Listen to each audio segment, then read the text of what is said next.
Bonjour. Faire un festival de cinéma, c'est bien. Tu peux voir plein de films inédits et que tu ne verras probablement jamais sur grand écran, parce qu'il ne passe pas près de chez toi, parce que tu as trop tardé à le voir, ou tout simplement parce qu'il n'est jamais sorti en salle. À force de faire des festivals, je me suis rendu compte au fil de mes rencontres que tout le monde ne vient pas chercher la même chose dans un festival. Il y a ceux qui trient sur le volet, ceux qui se laissent porter, mais aussi ceux qui veulent tout voir. J'aimerais consacrer cette vidéo à ceux qui font qu'un festival existe. C'est un peu une constante absolue. Un événement n'est rien sans public. C'est le public et son taux de satisfaction qui fait qu'un événement est réussi et devient pérenne. C'est donc aujourd'hui que nous allons parler de vous, les festivaliers ou aspirants festivaliers. Je vais vous parler un peu de moi, car je fais aussi partie des festivaliers, mais pas longtemps, je vous promets. La première fois où je suis allé à un festival, j'avais 19 ans et c'était le Festival de Cannes. J'étais étudiant à la fac de cinéma de Lyon et comme tous les étudiants, j'étais fauché. Par chance, un ami m'avait mis sur un plan pour avoir un logement gratuit pendant le festival. Donc j'avais juste à payer mon train et ma nourriture sur place. La fameuse trinité des dépenses. Une fois sur place, j'étais paumé.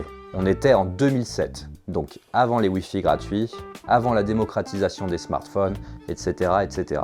Il y avait des séances de partout. Je ne sais combien de sélections différentes, c'est la première fois que j'entendais parler de séances à 8h30 du matin.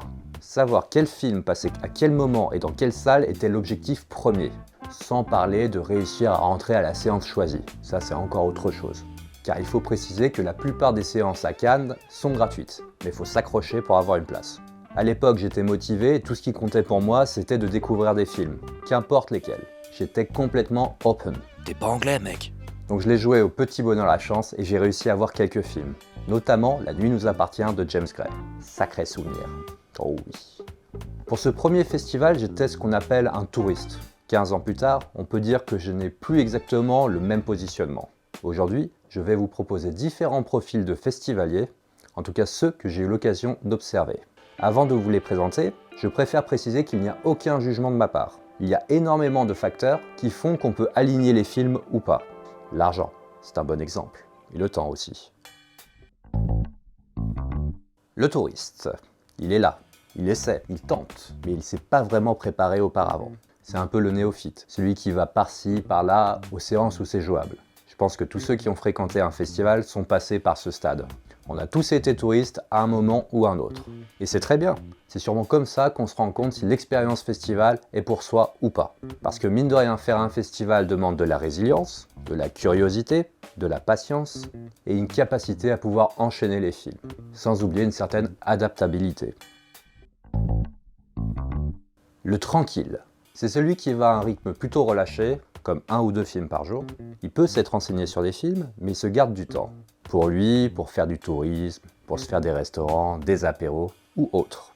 J'ai des amis qui sont un peu comme ça. Le matin, il ne faut pas leur parler d'une séance. Et enchaîner 2 films à 30 minutes d'intervalle, c'est pas possible. Et je les comprends. Si voir des films ne devient plus un plaisir, mais une checklist, mieux vaut revoir ses priorités. Le tranquille, c'est le festivalier à la cool. On profite un peu des films, de l'endroit où on est, et si on est en groupe, on profite de son entourage. C'est un petit peu le vacancier, mais qui a des activités programmées.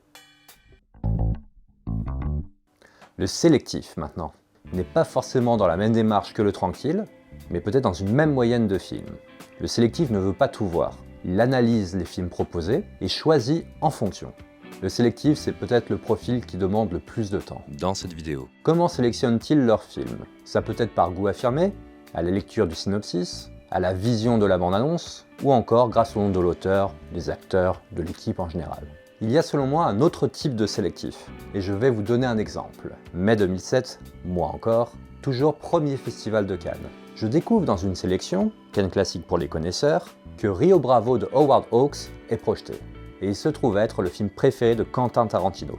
Également présent pendant le festival, car il présentait à l'époque Boulevard de la Mort, Death Proof, que j'avais raté à 3 personnes près dans la salle.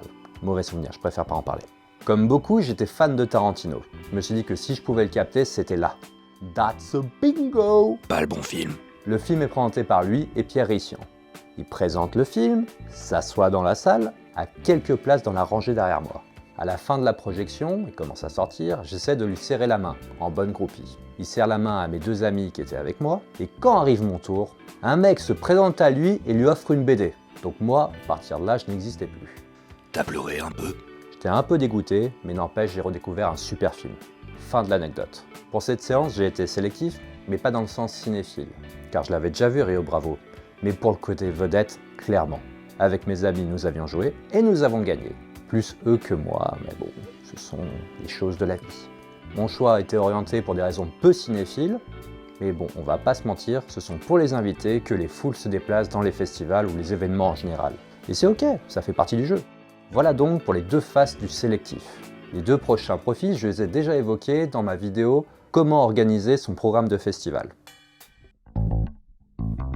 L'optimiser. Depuis quelques années, je dirais que je fais partie de cette catégorie. L'opti, c'est une personne qui va essayer de caler un maximum de séances, dans la mesure du possible et la préservation de soi. Dans la précédente vidéo, je prends l'exemple de la séance qui finissait à 2 h du matin, et si tu enchaînes avec la séance de 9 h le lendemain, c'est sûr que ça va flinguer ton capital sommeil. Ça peut se faire, mais il faut voir à quel moment dans le festival. Si c'est à la fin et que tu es encore frais, c'est cool, ça passe. Mais si c'est au début ou au milieu, ça risque de te décalquer pour toutes les séances suivantes. Et ça peut créer un phénomène affreux, l'endormissement en salle. Tu peux être devant le meilleur film du monde, si t'es crevé, tu plonges.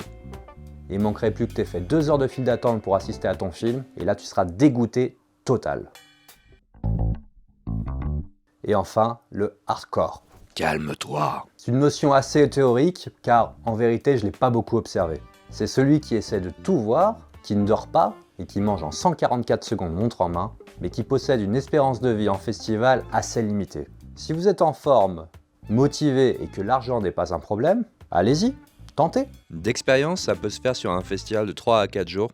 S'il n'y a pas des séances de 9 h à minuit, mais sur un festival qui dure 10 jours, comme Cannes ou Deauville, c'est beaucoup moins faisable et ça peut être dangereux. Ce que moi j'ai constaté, et ça marche plutôt bien pour moi, c'est qu'on commence hardcore et on finit optimisé dans le meilleur des cas. Il y a un dicton que je vais placer là. Le plus est l'ennemi du bien. Vous avez donc 3 heures, merci de laisser votre dissertation dans les commentaires sous la vidéo. Ou juste un petit mot, pas forcément besoin de disserter.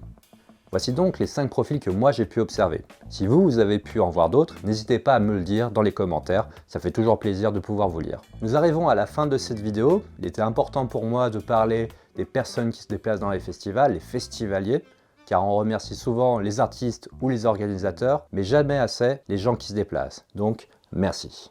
Si le sujet du jour vous a plu, n'hésitez pas à liker la vidéo, à vous abonner à cette chaîne, à encourager vos proches de le faire également, et surtout à partager la vidéo un maximum autour de vous. On se retrouve très bientôt. Le bisou!